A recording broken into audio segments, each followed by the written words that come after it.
Paano boss kung may nangyari sa amin pero iba pa rin pinili niya? Posible ba na iwanan niya yung BF niya? Okay, sige. Medyo nakakalito yung tanong ano. So, I'm assuming na, and I hope this is the case, na wala pang jowa ito si girl before na may nangyari sa inyo. Okay, sige. Dun muna tayo sa scenario 1. Wherein may nangyari sa inyo ni girl na single pa, pero ang ending, meron siyang piniling ibang lalaki na jowa na niya ngayon. Pero dito talaga sa tanong mo, medyo naalarma ako eh. Posible ba na iwan niya yung BF niya? If you're asking me kung posible ba na mag-break up sila kasi nag-away sila, then the answer to that is a clear yes. Pero if you're asking na posible bang mag-break up sila ng jowa niya dahil sa'yo, the answer is still yes.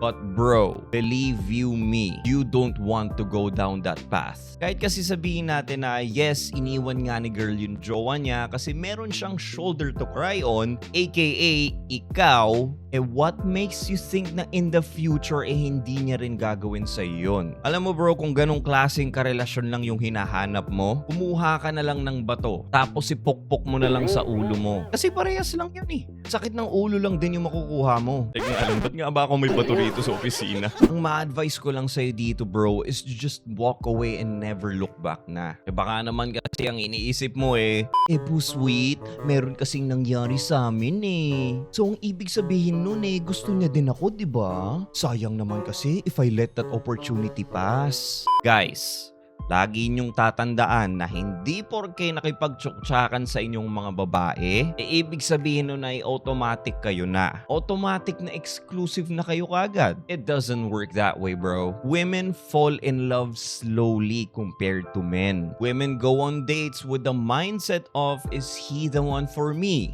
Okay ba siya maging jowa? Secure ba ako sa kanya? So having that said, yeah, kahit may nangyari sa inyo ng babae, it still doesn't mean na she wants to be exclusive with you. Sex is only part of the seduction process.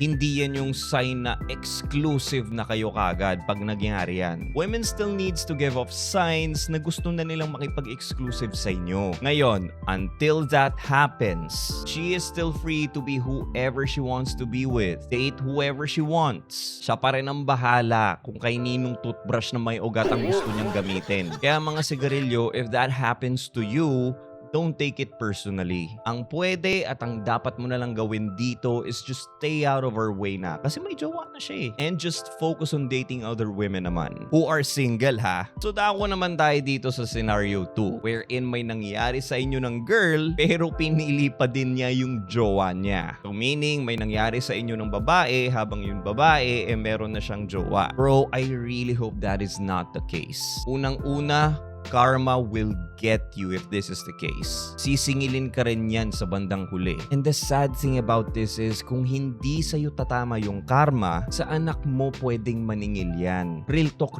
yan. I didn't make the rules. That is just how the universe works. Kaya guys, mag-iingat kayo sa mga decision nyo sa buhay. But anyway, going back, kung ganun nga talaga yung case mo, yung scenario 2, personally, I would not talk to the girl na 1,000%. Bakit? Simply put, she's bad news. She has no integrity, she has no loyalty. Two of the most important things na dapat hinahanap ng mga lalaki sa isang babae for long-term relationships. Well, I hope nakatulong ako sa iyo, Sigarilyo, and follow for more. Subscribe na rin kayo sa YT channel ko.